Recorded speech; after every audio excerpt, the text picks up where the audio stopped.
दोस्तों चलिए आज की वीडियो शुरू करते हैं। दोस्तों वीडियो शुरू करने से पहले मैं आपको एक बात बता दूं कि आपने अभी तक हमारे इस चैनल को सब्सक्राइब नहीं किया हो तो नीचे पर आपको ग्रेट बटन में सब्सक्राइब करके लिखा रहा होगा, इसके ऊपर क्लिक कर लीजिए और साइड में नोटिफिकेशन बेल भी आएगा, उसको भी क्लिक कर लें ताकि आपको मिल सके हमारे अगले वीडियो की नोटिफिकेशन सबसे पहले और आप कुछ नया नया सीख सके।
નમસ્કાર વિદ્યાર્થી મિત્રો, આજે આપણે હવે 11મા ધોરણની ટેક્સ્ટ બુક છે એ શરૂ કરવા જઈ રહ્યા છીએ. We are going to start text book of standard 11, જેમાં આપણે પહેલી રીડ યુનિટ 1ની read 1 the journey of my life from earth to Everest.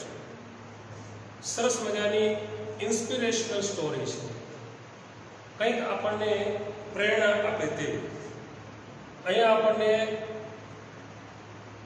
જે વિશ્વની સૌ પ્રથમ મહિલા એમ્પ્યુટી, ધેટ મીન્સ અપંગ સ્ત્રી, કે જેનો એમ્પ્યુટી શબ્દ છે, એમ્પ્યુટીનો અર્થ થાય છે એવી વ્યક્તિ કે જેનું કોઈ એક અંગ છે તે દૂર કરી નાખવામાં આવ્યું છે શસ્ત્રક્રિયા દ્વારા, અને એ અપાહિજ થઈ ગયું છે, હેન્ડીકેપ થઈ ગયું છે, એવી વ્યક્તિને એમ્પ્યુટી કહેવાય છે. તો અહીંયા એક અપાહિજ સ્ત્રી એમ્પ્યુટી અરુણિમા સિન્હાની આપણને સ્ટોરી, એની ઓટોબાયોગ્રાફી છે, એની આત્મકથા છે, એમાંથી જ લેવામાં આવે છે. એના જ શબ્દોમાં એ કેવી રીતે તેણી છે એ અપાહિજ થઈ, તેણે એક પગ કેવી રીતે ગુમાવ્યો અને પગ ગુમાવ્યા પછી કેવી રીતે તે જે છે એ તેને પ્રેરણા આપવામાં આવી, પ્રેરિત કરવામાં આવી તેના બનેવી દ્વારા, અને કેવી રીતે તે કેવો સંઘર્ષ કરીને વિશ્વની સૌ પ્રથમ એમ્પ્યુટી મહિલા બની એવરેસ્ટ ચડનાર. એવરેસ્ટ શિખર છે, આપણને ખબર છે કે the highest peak of the world, વિશ્વનું સૌથી ઊંચું શિખર છે. તેના ઉપર જે સાજા લોકો હોય છે એ પણ જે ચડે છે તો એમાંથી પણ મોટા ભાગના એમાં નિષ્ફળ જાય છે, પૂરું એક્સપિડિશન કરી શકતા નથી. ત્યાં આ એક સ્ત્રી, અને એમાં પણ પાછી એમ્પ્યુટી, એ અરુણિમા સિન્હા છે, તેણે એ આ જે એવરેસ્ટ શિખર છે સર કરી અને પછી એક વિશ્વ રેકોર્ડ સ્થાપ્યો છે, એક માનાક જેને કહી શકીએ, વિશ્વમાં એક નામના મેળવી છે પ્રથમ એમ્પ્યુટી તરીકે, એમ્પ્યુટી સ્ત્રી તરીકે કે જેણે એવરેસ્ટ સર કર્યું છે. એના વિશે આપણને અમે સરસ મજાની વાત કરી છે. આપણને મિત્રો આ વાર્તામાંથી એક પ્રેરણા મળે છે. ઘણીવાર આપણે એવું હોય છે કે આપણે કોઈ બાબતથી હતોત્સાહ થઈ જઈએ છીએ, વી ગેટ ડિપ્રેસ્ડ, અને આપણે કોઈ બાબતમાંથી આગળ વધતા અટકી જઈએ છીએ. હું તો જો મારે આવું થઈ ગયું છે, મારો હાથ કપાઈ ગયો છે, પગ કપાઈ ગયો છે, આઈ એમ પેરાલાઇઝ, હું કાંઈ કરી શકું એમ નથી, આવું વિચારી અને આપણે પથારીવશ થઈ જઈએ છીએ. પણ એવા લોકો માટે કે જે આવું વિચારે છે, હતોત્સાહ થઈ જાય છે, ડિસહાર્ટન થઈ જાય છે અને જિંદગીમાં આગળ નથી વધતા, એવા લોકો માટે આ વાર્તા, આ સ્ટોરી અરુણિમા સિન્હાની એક પ્રેરણારૂપ છે કે કેવી રીતે એક સ્ત્રી છે એ જો આગળ વધી શકતી હોય, એ પણ એમ્પ્યુટી, જેના જેનો પગ નથી એવી સ્ત્રી એક કઠિનમાં કઠિન ચઢાણ છે પૂરું કરી અને જો સિદ્ધિ મેળવી શકતી હોય, વિશ્વમાં વર્લ્ડ રેકોર્ડ સ્થાપી શકતી હોય, તો આપણે તો જે છે એ ભગવાનની દયાથી હાથ પગ આપ્યા છે, સાધન આપ્યા છે, તો આપણે શું નથી કરી શકતા? there are so many examples. આવા બીજા ઘણા એક્ઝામ્પલ છે કે જે આ રીતે અપાહિત છે અને વિશ્વમાં નામ મેળવે છે. તમે એક મિત્રો નામ સાંભળ્યું હશે, સુધા ચંદ્રન. સુધા ચંદ્રન છે ટીવી એક્ટ્રેસ છે, ફિલ્મોમાં પણ એને કામ કર્યું છે, અત્યારે હાલમાં પણ ટીવી સિરિયલ્સમાં કામ કરે છે, એટલી ઉંમરે પણ એ સક્રિય છે. મિત્રો એનો પણ એક પગ છે એ કપાયેલો છે, એનો પણ પગ આર્ટિફિશિયલ છે, આર્ટિફિશિયલ લેગ સાથે તેણી અત્યારે ચાલે છે, હરે છે, ફરે છે, પણ હરવું ફરવું તો ત્યાં તેણી ડાન્સ કરે છે.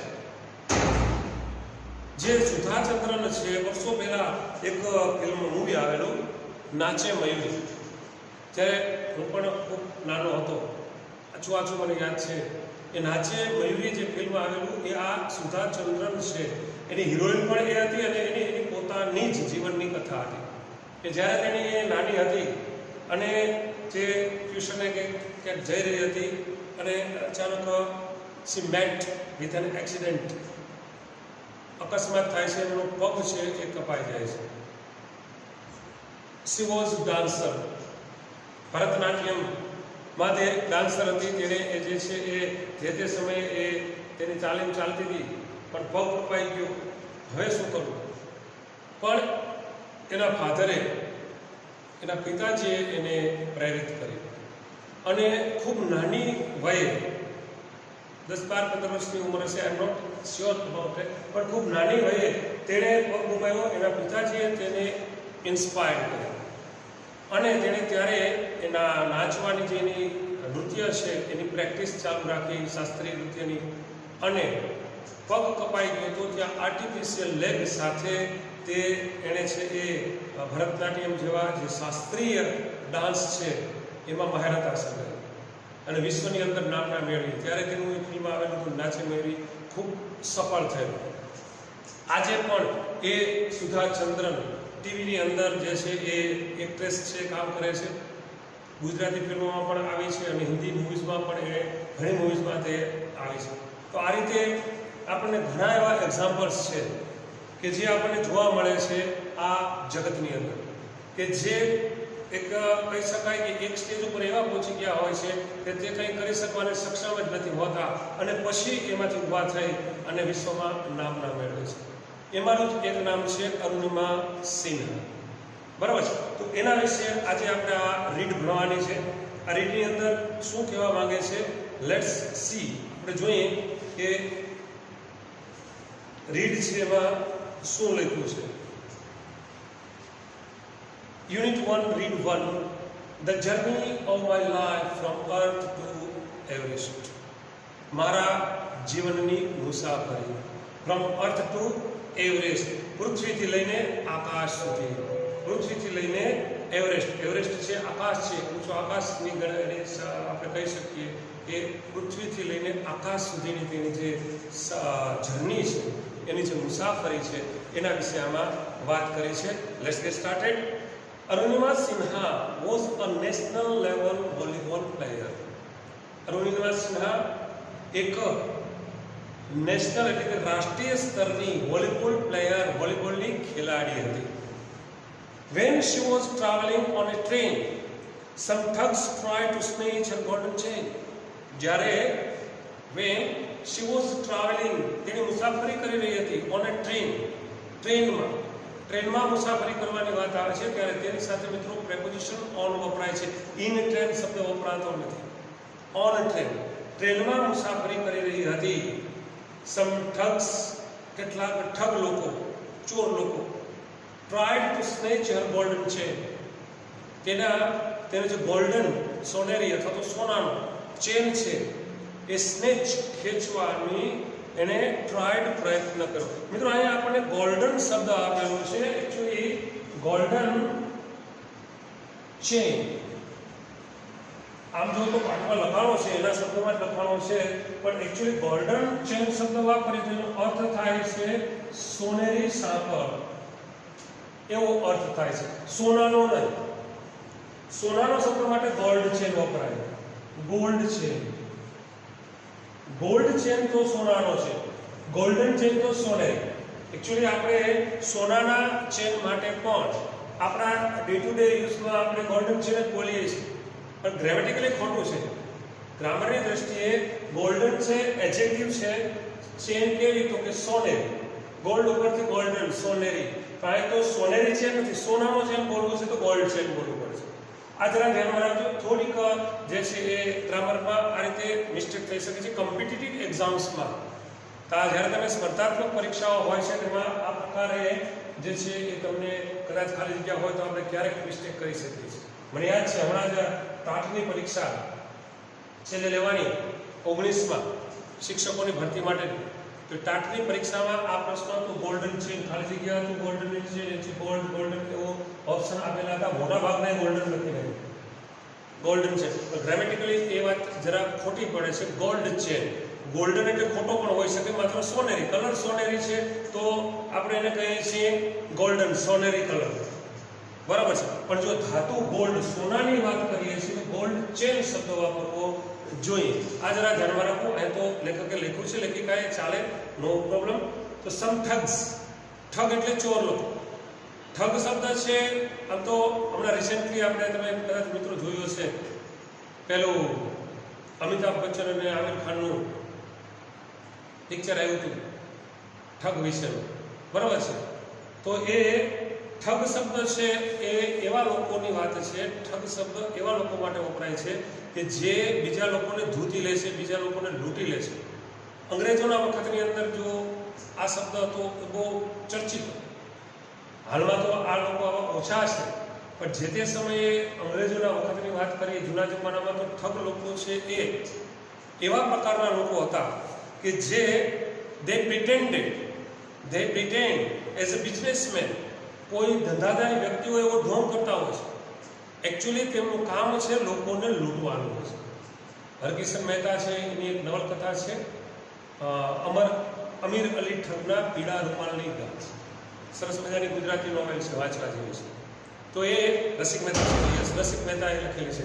તો એમાં એક ઠગ વિશે માહિતી હતી કે ઠગ લોકો કોણ હતા, શું એનો ધંધો હતો. એ ઠગ લોકો છે તે લોકોએ પહેલા જમાનામાં તો શું થતું કે પહેલા જમાનામાં લોકો છે તે ચાલીને ઓન ફૂટ એ મુસાફરી કરતા. દે ટ્રાવેલ ઓન ફૂટ, દૂર દૂરની મુસાફરી કરતા. એક સાથે ઘણા બધા લોકો ટોળામાં મુસાફરી કરતા, એકલ દોકલ તો નહીં, કારણ કે જંગલનો રસ્તો હોય, ચાલીને જવાનું હોય. ત્યારે આવા ઠગ લોકો છે, લૂંટારા લોકો છે એની ડર નથી.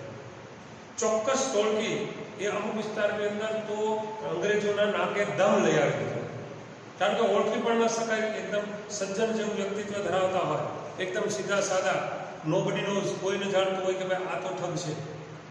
વાક છટા પણ એવી જ હોય કે સામેવાળા વ્યક્તિને જે છે પોતાની વાતોમાં આકર્ષી લે, સામેવાળા વ્યક્તિને પોતાની વાતમાં ભોળવી લે અને એની સાથે ભળી જાય મુસાફરી દરમિયાન.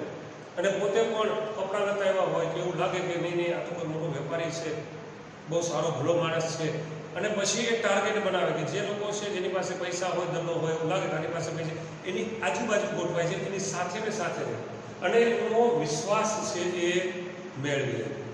અને પછી મોકો આવે ત્યારે જે છે એનું ખૂન કરી નાખતા, મર્ડર કરી. ત્યારે એ લોકોની ખાસિયત એવી હતી કે રૂમાલનો ઉપયોગ કરતા અને રૂમાલથી ગળામાં ગાંઠ મારી દેતા અને ગળે ટૂંકો આપી મારી દેતા. અને બનતું પણ એવું કે એટલા ક્રૂર કે ભાઈ માર્યા પછી પણ એને દાટી દે, જેથી કરીને ડેડ બોડી પણ હાથમાં આવતી નહીં. આવો જે છે એનો ત્રાસ હતો ઠગ લોકોનો. અંગ્રેજો છે એ પણ ત્રાસી ગયા હતા, રાજા રજવાડા પણ આનાથી ત્રાસી ગયા હતા. તો એ ઠગ શબ્દ છે એ જૂનો છે. તો શું કહે છે અહીંયા કે some thugs try to snatch her golden chain. કેટલાક ઠગ લોકોએ તેની ગોલ્ડન ચેન છે એ સ્નેચ એટલે કે આંચકવું, ઝૂંટવી લેવું, ઝૂંટવાનો પ્રયત્ન કર્યો. She fought back but was thrown out of the speeding train. She fought back. તેની એની સાથે લડી, ફાઇટનું ભૂતકાળ થાય ફોટ. She fought back. તેની સાથે લડી બટ પરંતુ was thrown out of the speeding train. Speeding એટલે કે ગતિમાં, ચાલુ ટ્રેનમાંથી તેણીને બહાર ફેંકી દેવામાં આવી. And lost her left leg. અને તેણીએ તેનો ડાબો પગ ગુમાવ્યો. This happened when she was 24. ખૂબ નાની ઉંમર 24. This happened when she was 24. આ જ્યારે તેણી માત્ર 24 વર્ષની હતી ત્યારે બન્યું. However, this accident never affected her spirit. જોકે this accident, આ અકસ્માતે never affected her spirit, તેના જુસ્સાને, spirit that means જુસ્સો, તેના જુસ્સાને affected અસર કર્યો નહીં. સ્પિરિટ શબ્દ છે, સ્પિરિટ માટે આપણે બે ત્રણ અલગ અલગ શબ્દો વાપરીએ છીએ. સ્પિરિટ એટલે આત્મા, સોલ. સ્પિરિટ એટલે જુસ્સો. સ્પિરિટ એટલે પેલું એન્ટીસેપ્ટિક જે આપણે ઇન્જેક્શન કે લઈએ છીએ ત્યારે પેલું ઠંડુ પોતું લગાડે છે, ધેટ ઇઝ સ્પિરિટ. એને પણ એન્ટીસેપ્ટિક જંતુનાશક છે, એને પણ સ્પિરિટ કહેવામાં આવે છે. At All India Institute of Medical Science, Delhi, an artificial leg was fitted. At All India Institute of Medical Science, IIM, જેને આપણે કહીએ છીએ. નામ તો તમે સાંભળ્યું જ હશે કે ભારતની અંદર 7 એમ્સ આવેલી છે. All India institute of medical science, અને 8મી છે તે ગુજરાતમાં રાજકોટ ખાતે તેનું જે છે ખાતમુહૂર્ત થઈ ગયું છે અને તેની બનાવવાની ક્રિયા ચાલુ છે. તો આપણને રાજકોટ ખાતે એમ્સ છે એની બિલ્ડિંગ બની રહી છે. જો કે એમ્સ ચાલુ તો થઈ ગયું છે, એમાં એડમિશન પણ મળી ગયા છે, અને એ બીજી બિલ્ડિંગની અંદર થતો આઈ થિંક મેડિકલ કોલેજની સંલગ્ન એમ્સ પણ ચાલી રહી છે. મિત્રો, તમે તો સાયન્સના વિદ્યાર્થીઓ છો અને ખાસ કરીને જે બી ગ્રુપવાળા હશે એમાંથી ઘણા જે છે સ્ટુડન્ટ છે એનું આ ડ્રીમ હોય મે બી કદાચ કે ડૉક્ટર બનવું, અને ડૉક્ટર પણ બનવું, અને એ પણ એમ્સમાંથી. એ મોટાભાગના વિદ્યાર્થીઓનું સપનું હોય છે. તમે નીટની એક્ઝામ આપો છો, પરીક્ષા પાસ કરો છો, અને મેડિકલમાં તમે જે છે એડમિશન લ્યો છો. તમારે અહીંયા એમ્સ માટે અલગથી પછી એડવાન્સ એક્ઝામ આપવી પડે છે. ટફ વન, થોડી ટફ પણ હોય છે. હજારો વિદ્યાર્થી છે એની પરીક્ષા આપે છે, અને એમાંથી ઓલ ઇન્ડિયા, આખા ઇન્ડિયામાંથી 700 જે છે એમ્સ એટલે 700ની સંખ્યામાં વિદ્યાર્થીઓ સિલેક્ટ થાય છે, અને એમાંથી એમ્સમાંથી જે ડૉક્ટર બને છે એની વેલ્યુ પણ વધારે હોય છે. અને એમાં એડમિશન, જેમ આઈઆઈટી છે, આઈઆઈએમ છે, ટેકનોલોજી જે એન્જિનિયર બનતા હોય છે, એ ગ્રુપવાળા વિદ્યાર્થી છે એને આઈઆઈટીનું સપનું હોય કે ઇન્ડિયન ઇન્સ્ટિટ્યૂટ ઓફ ટેકનોલોજીમાં આપણે એડમિશન લઈએ. મુંબઈ છે, અમદાવાદ છે, ત્યાં. અને એમાંથી જે સ્ટુડન્ટ એન્જિનિયર થઈને બહાર નીકળે છે તો એને પણ સારું પેકેજ મળે છે, વિદેશમાં જવાના ચાન્સ રહે છે, અને સારું એવું પેકેજ સાથે તેનું ભવિષ્ય સિક્યોર બને છે. આઈઆઈએમ છે, મેનેજમેન્ટની સંસ્થા છે, ઇન્ડિયન ઇન્સ્ટિટ્યૂટ ઓફ મેનેજમેન્ટ, એમાં પણ કોમર્સના વિદ્યાર્થીઓ જવાનું સપનું ધરાવતા હોય છે. એમ સિમિલરલી એમ્સ છે એની અંદર બી ગ્રુપવાળા વિદ્યાર્થી છે જવાનું સપનું ધરાવતા. આશા રાખું કે તમારામાંથી પણ ઘણા સ્ટુડન્ટ છે એ 11મું પાસ કર્યા પછી 12મામાં સારી મહેનત કરી અને એડવાન્સ જે એની જે ટેસ્ટ છે એ પાસ કરી, કસોટી, અને એમ્સમાં એડમિશન લે. અને એમાં પણ ખાસ રાજકોટમાં જ મળે, જેથી દૂર જવું પડે નહીં. તો શું કહે છે અહીંયા કે at all India institute of medical sciences, Delhi, an artificial leg was fitted. એક કૃત્રિમ, આર્ટિફિશિયલ, નોટ નેચરલ, એક કૃત્રિમ પગ છે વોઝ ફિટેડ, એને ફિટ કરવામાં આવ્યો હતો. કઈ જગ્યાએ?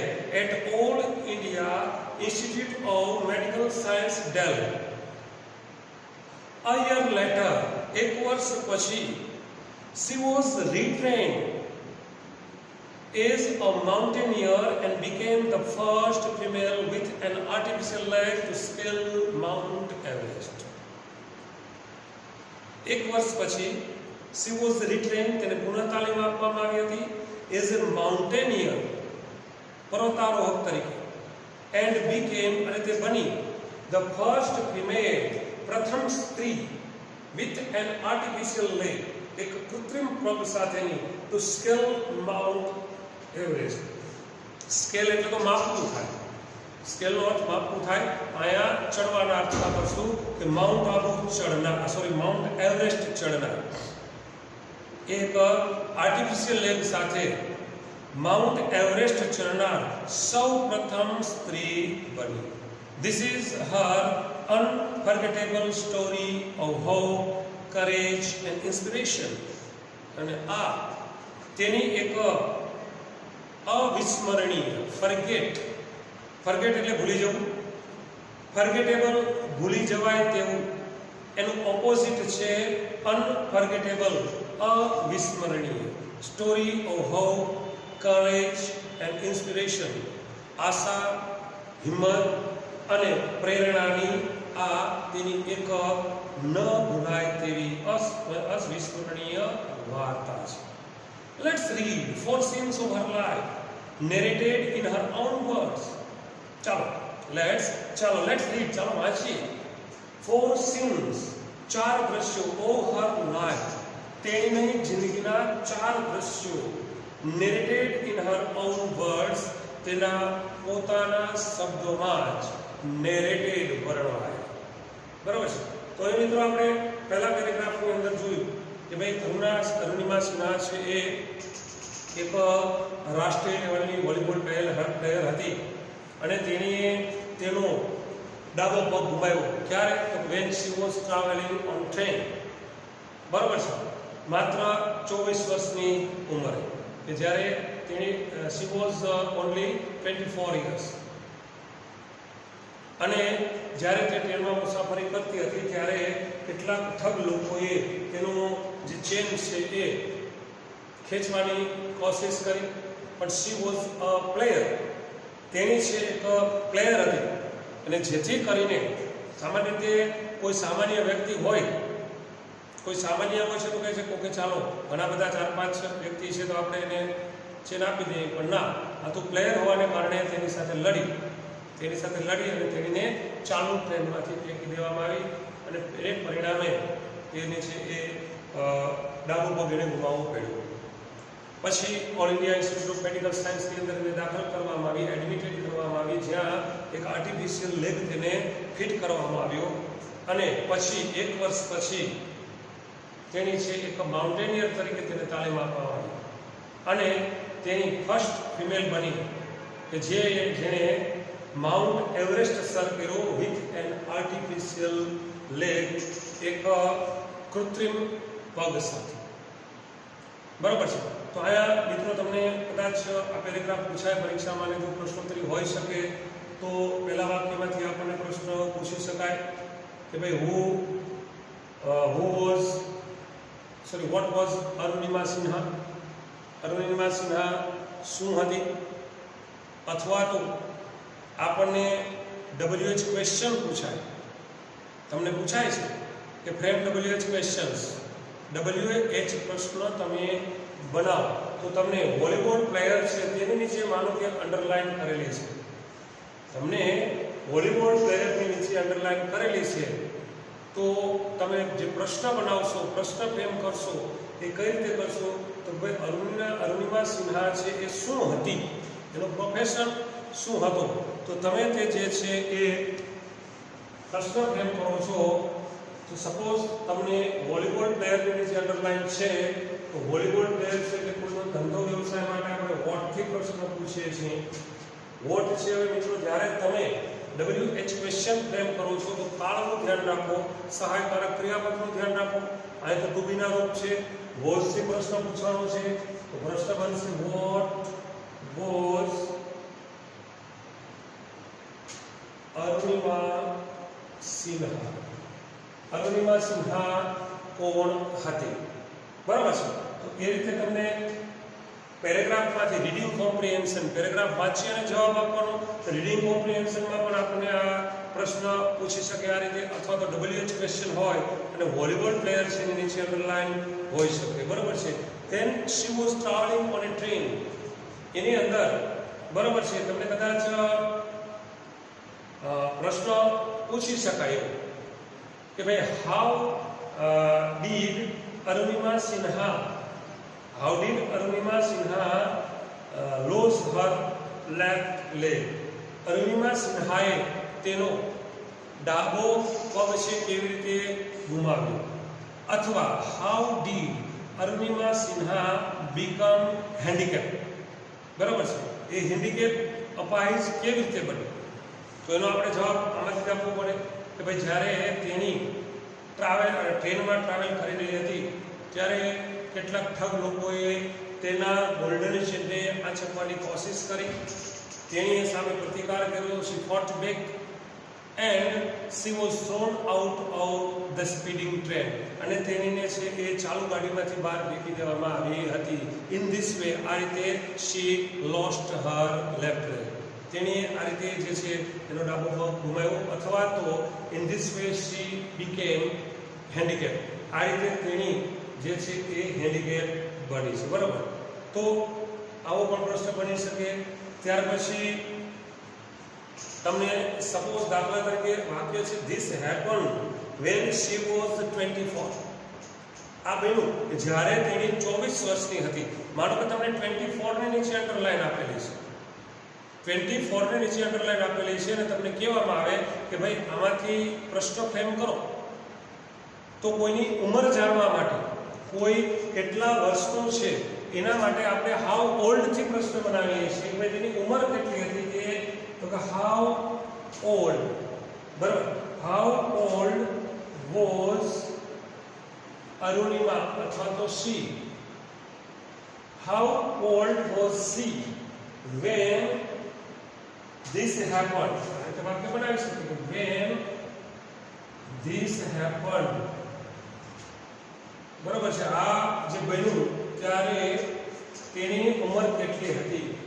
તો આપણે જવાબ એ આપી શકીએ કે અરુણિમા વોઝ 24, અથવા તો શી આપ્યું છે તો શી વોઝ 24. મિત્રો જ્યારે તમે જવાબ આપો છો ત્યારે પણ ખાસ ધ્યાન રાખવું કે જે કાળની અંદર તમને પ્રશ્ન પૂછવાનો છે એ જ કાળમાં તમે જવાબ આપો, અને જ્યારે તમે જવાબ આપો છો ત્યારે વોટ, હાઉ, આનાથી જે પ્રશ્નો પૂછાયા છે એ શબ્દો દૂર કરી નાખવા પડે છે. ઘણીવાર શું બને છે કે તમે જે પ્રશ્ન લખો છો પેરેગ્રાફ બેઠો બેઠો જવાબ લખી નાખો છો, બેઠે બેઠી લીટી છે, પૂરા માર્ક્સ મળતા નથી, અડધો માર્ક મળે છે. એટલે વાક્યમાં ગ્રામર પ્રમાણ જે ટેન્સની અંદર, જે કાળની અંદર પ્રશ્ન પૂછાયો છે એ રીતે તમારે જવાબ પણ આપવો પડે છે. Okay, let's continue. આગળ વધીએ આપણે કે ભાઈ કઈ જગ્યાએ જે છે એ અરુણિમા સિન્હાને જે છે એ આર્ટિફિશિયલ લેગ છે ફિટ કરવામાં આવ્યો હતો. તો એના માટે પ્રશ્ન બની શકે છે કે where was an artificial leg fitted, કઈ જગ્યાએ આર્ટિફિશિયલ લેગ ફિટ કરવામાં આવ્યો હતો? જવાબ આપી શકીએ આપણે the artificial leg was fitted at all India institute of medical science Delhi, બરાબર છે. તો આ રીતે તમે વન બાય વન એક પછી એક જે જવાબ પ્રશ્નો પૂછે છે તેના વ્યવસ્થિત રીતે જવાબ આપી શકો છો. Now let's continue. આગળ વધીએ તો આપણે સીન ફર્સ્ટ, પહેલો સીન છે I had started dozing. Doze એટલે ઝોકા ખાવા. I had started dozing, my eyes were close but my mind was awake.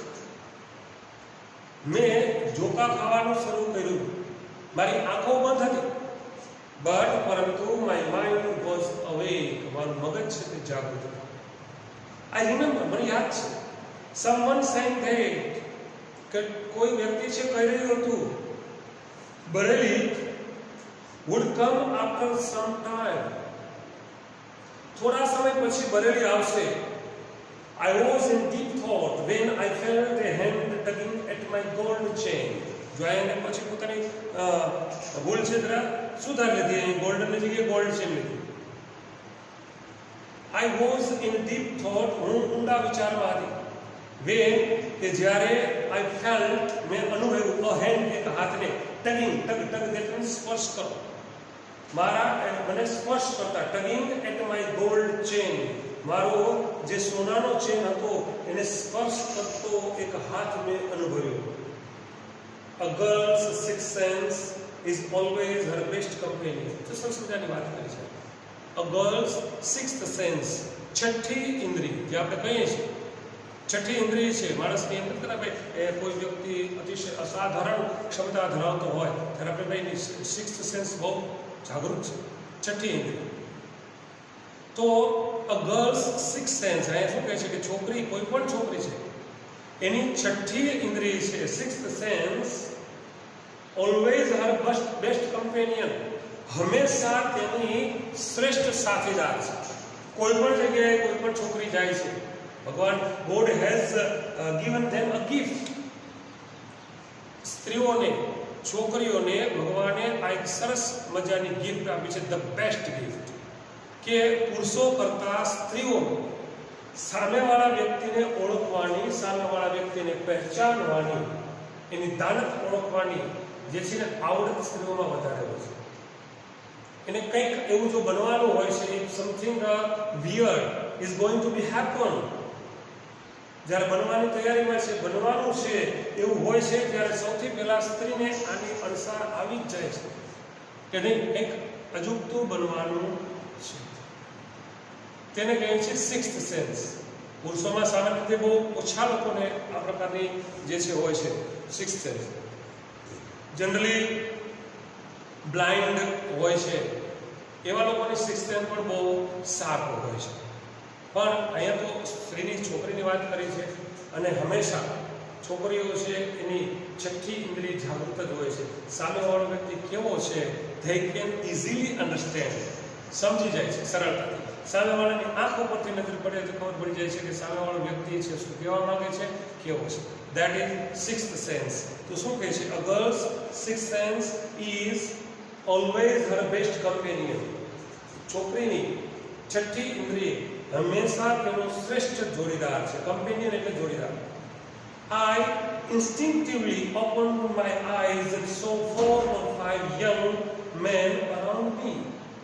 Instinctively એટલે કે તરત જ મેં તરત જ મારી આંખો ઉઘાડી and so જોયા 4 or 5 young men, 4 અથવા તો 5 યુવાન માણસો around me, મારી આજુબાજુ. Their drunken looks and behavior gave me an incline of their intention. તેઓના drunken looks, દારૂડિયો દેખાવ, and behavior, વર્તન, gave me an inkling of their intention. એટલે કે અણસાર, intention એટલે કે ઈરાદો, તેમના ઈરાદાનો મને અણસાર આપ્યો. I stood up in a flash. Flash એટલે વીજળીનો ચમકારો, જેમ વીજળીનો ચમકારો થાય. I stood up in a flash, હું વીજળીના ચમકારાની જેમ ઊભી થઈ ગઈ. To tell them, તેમને કહેવા માટે કે I had no intentions of parting with my chain. Party દૂર થવું, અલગ પડવું. શું કહે છે, I had no intentions, મારા કોઈ એવા ઈરાદા નહોતા, of parting with my chain, મારા ચેનથી જુદું પડવાના, અલગ પડવાનો મારો કોઈ ઈરાદો નહોતો. મતલબ શું કહેતી હતી કે she didn't want to give, તે હર ચેન, તે તેનો ચેન આપવા ઈચ્છતી નહોતી, તેનો ચેન છે એ ગુમાવવા માંગતી નહોતી. So they came together at me, અને તેથી they came together at me, એક સાથે તેઓ મારા પર આવ્યા, મતલબ કે હુમલો કર્યો. સ્વાભાવિક છે કે જે અરુણિમા સિન્હા હતી, શું કહે છે કે જ્યારે એ ટ્રેનમાં મુસાફરી કરતી હતી અને એને ઝોકા આવી રહ્યા હતા, એને જે છે એ ઝોકા ખાવાનું શરૂ કર્યું, ત્યારે અચાનક એની આંખો બંધ હતી ને મગજ છે એ જાગૃત હતું, ત્યારે જ એને એવું લાગ્યું કે સમવન, કોઈ વ્યક્તિ છે, ઇઝ ટ્રાઇંગ ટુ સ્નેચ ઓર ટગિંગ, અડી રહ્યો છે, સ્પર્શ કર્યો છે, ગોલ્ડ છે, એનો ચેન છે ખેંચવાની કોશિશ કરી રહ્યો છે. અચાનક જ તેને આંખ ખોલી અને જ્યારે એને જોયું તો 4 કે 5 યુવાન માણસો છે તેની આજુબાજુ હતા. અને હાવ વર થઈ, તેઓ કેવા હતા, they were drunken, તેઓ પીધેલા હતા, તેનો ચહેરો છે એ દારૂ પીધેલો હતો, અને તેનું their behavior was also so, તેનું જે બિહેવિયર હતું એ પણ એ જ બતાવતું હતું કે તેઓ દારૂડિયા હતા, અને તે છે એનો ચેન જે છે ખેંચી લેવા માંગતા હતા. પણ જે અરુણિમા સિન્હા હતી એ તો શું નથી, વોલીબોલ પ્લેયર છે, એક પ્લેયરનો સ્પિરિટ કેવો હોય છે, કોઈ પણ વ્યક્તિ, કોઈ પણ ખેલાડી છે એ મેદાનમાં ક્યારેય પીછેહટ કરતો નથી. કોઈ પણ રમતનો ખેલાડી હોય એ જનરલી હી ઓર શી એ ડઝન્ટ ગીવ અપ ઇઝીલી, સરળતાથી મૂકતા નથી, તરત જ એ ફાઇટ બેક આપે છે. પછી રમતનું મેદાનમાં હોય કે જિંદગીમાં હોય, કોઈ પણ ક્ષેત્રમાં હોય કે ફાઇટ આપે છે. અહીંયા પણ અરુણિમા સિન્હાએ શું કર્યું, એણે પણ જે છે એ તરત ઊભી થઈ ગઈ અને એને જણાવી દીધું, ભાઈ હું મારું છે આપવા ઈચ્છતી નથી, મતલબ કે તેને સામે ફાઇટ કરવાની તૈયારી કરી. અને એ જ સમયે જે પેલા 4-5 યુવાનો હતા એક સાથે તેના પર હુમલો કર્યો.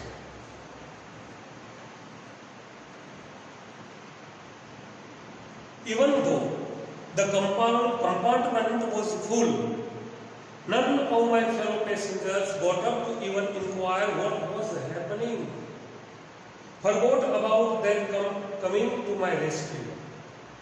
શું કહે છે, even though, જો કે છતાં પણ, જો કે the compartment was full, જે ડબ્બો હતો એ ભરેલો હતો, none of my fellow passengers that means સહયાત્રી, co-traveler, સાથે મુસાફરી કરનાર, got up, ઊભા નથી, to even inquire, એટલું પૂછવા માટે પણ કે what was happening, શું બની રહ્યું હતું, forget, અને ભૂલી ગયા, about their coming to my rescue, મારી મદદ માટે તેઓએ આવવું જોઈએ તે પણ તે ભૂલી ગયા. સ્વાભાવિક છે કે જનરલી આવું જ્યારે થાય છે એ આપણે જોતા પણ હોઈએ છીએ. એટલે આ તો ટ્રેનની વાત છે, અરુણિમા સિન્હાની વાત છે, પણ ઘણીવાર આપણે પણ સમાજમાં જોતા હોઈએ છીએ કે કોઈ જગ્યાએ અન્યાય થઈ રહ્યો છે, કે કોઈ એક વ્યક્તિ હોય, કોઈ એક છોકરી હોય, કોઈ એક છોકરો અથવા પુરુષ કે સ્ત્રી હોય, એને ઘણા બધા બીજા છે એ રોમિયો છે અથવા તો કોઈ ગુંડા આવારા તત્વો છે, રફિયન્સ છે, છેડતા હોય, એને પરેશાન કરતા હોય છે.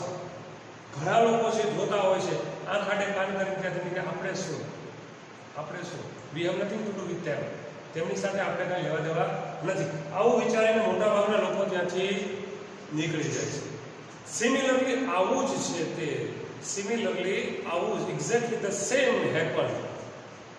ક્યારે કે અરુણિમા સિન્હા છે એના ઉપર જ્યારે આ ચોર લોકો, ઠગ લોકોએ અટેક કર્યો અને ત્યારે જે દેખાડો થયો, કોલાહલ થયો હશે, સ્વાભાવિક રીતે ગમે તે કોઈને જોવાનો તો પ્રયત્ન કરે છે કે શું થાય છે, ઊભા થઈને પ્રયત્ન કરે, ચાલો જોઈએ શું થાય છે. એની જગ્યાએ કમ્પાર્ટમેન્ટ આખું ફૂલ ભરેલું હતું, પણ નો બડી ટ્રાઈડ ટુ સી, એ જોવાનો પ્રયત્ન ન કર્યો કે ભાઈ વોટ વોઝ હેપનિંગ, શું બની રહ્યું હતું.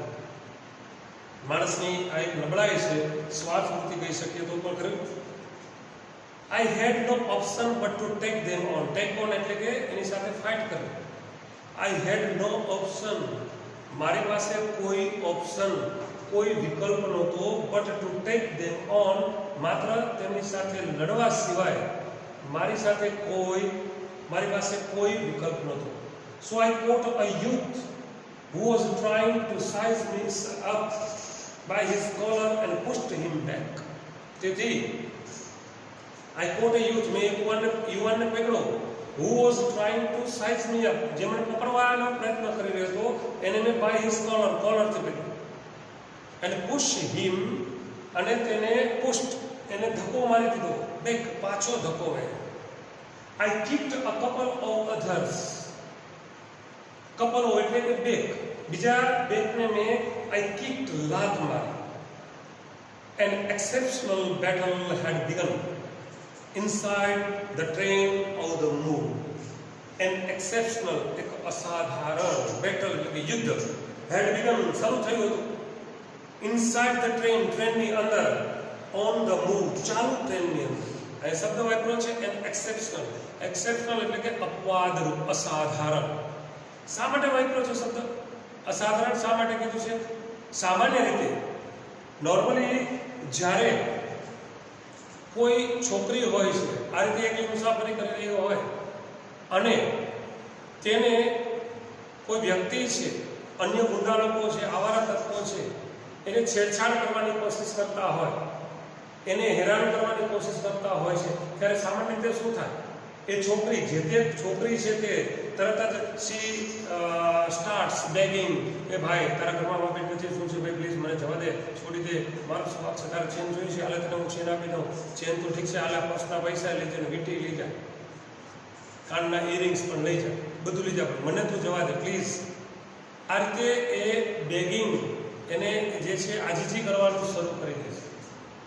પણ અહીંયા શું બન્યું?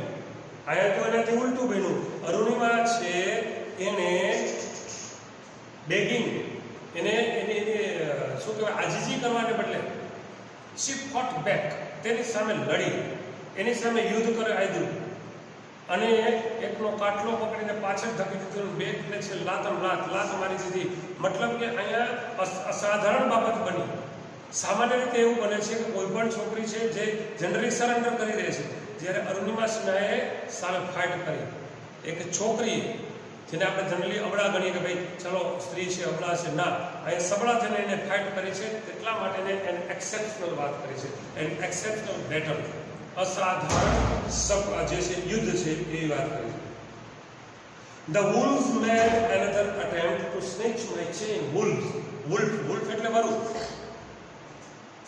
એનું બહુવચન છે wolves, વરુ હોય મતલબ કે આ ગુંડા લોકો. The wolf made another attempt to snatch my chain. મારો ચેન છે ખેંચવાનો એક બીજો પ્રયત્ન કર્યો, another attempt. Still I resisted. હજી પણ મેં રેઝિસ્ટેડ, પ્રતિકાર કર્યો. Until one of them, driven by a frenzy, gave me an extra hard kick, using all his force. Until જ્યાં સુધી નહીં, one of them, તેમાંનો કોઈ એક છે, driven by a frenzy.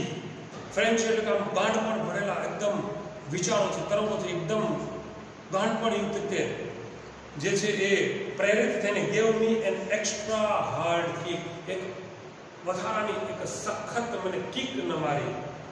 Using all his force, તેનો બધું જ જે બળ છે, બધી જ તાકાત છે એનો ઉપયોગ કરીને મને જે કિક ન મારી. બરાબર, ત્યાં સુધી આઈ રેઝિસ્ટેડ, મેં પ્રતિકાર કર્યો. અહીંયા મિત્રો એક વાક્ય છે, the wolf made another attempt to snatch my chain. આ વાક્ય છે નીચેથી ચોથી લાઈનમાં, the wolf made another attempt to snatch my chain. એને આપણે જો પેસિવ કરવું હોય તો કઈ રીતે કરશું? પેસિવ રચના, ઓલરેડી એક્ટિવ પેસિવ આપણે ભણી ગયા છે. લખો જરા વાક્ય થોડું લખીને સમજીએ, સાથે સાથે થોડું ગ્રામર પણ રિપીટ કરીએ, કારણ કે હમણાં તમારી જે એક્ઝામ લેવાશે ટર્મિનલ, એમાં આપણે active passive, change tense, change tense, direct સ્પીચનો જે છે WH ક્વેશ્ચન પણ પૂછવામાં આવશે. તો the wolves made another attempt to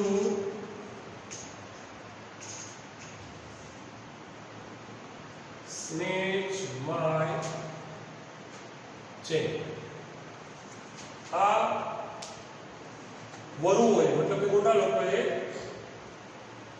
મારો ચેન ખેંચવાનો બીજો પ્રયત્ન છે. આને મિત્રો એમ કહેવામાં આવે કે ભાઈ આને ચેન્જ ધ વોઇસ, એક્ટિવમાંથી પેસિવમાં બદલો. તો કઈ રીતે બદલશો?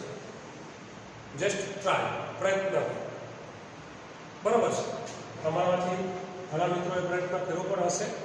આઈ થિંક ઘણાની મોટા બાપાને અમે આપણને you are very intelligent, very clever boys and girls also.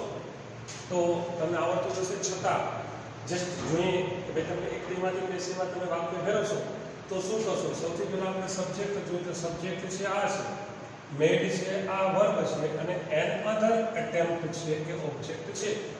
તો એને આપણે વાક્યની પહેલા લઈ અને આ વાક્ય પેસિવમાં બદલી તો શું થશે? એન અધર અટેમ્પ્ટ. મેડ છે સાદો ભૂતકાળ, તો શું વાપરશું આપણે? Was. Was made to snatch my chain by the wolves. નામનું ના બદલે છે the wolves. આ રીતે આ વાક્ય છે આપણે પેસિવમાં કરશું, પરીક્ષામાં ધ્યાન રાખજો. એક્ટિવ વોઇસ અને પેસિવ વોઇસ છે એના વાક્યો છે તે આપણે પૂછવામાં આવશે, વાક્યોની પેરેગ્રાફ પૂછવામાં આવશે. અને રાખીએ એટલું અહીંયા. નેક્સ્ટ લેક્ચર આપણે જ્યારે ભણશું ત્યારે આગળ પાઠને વધારશું, સાથે સાથે બીજી પણ ગ્રામરની પણ થોડી ઘણી ચર્ચાઓ કરશું. Till then good bye, C you, enjoy the day.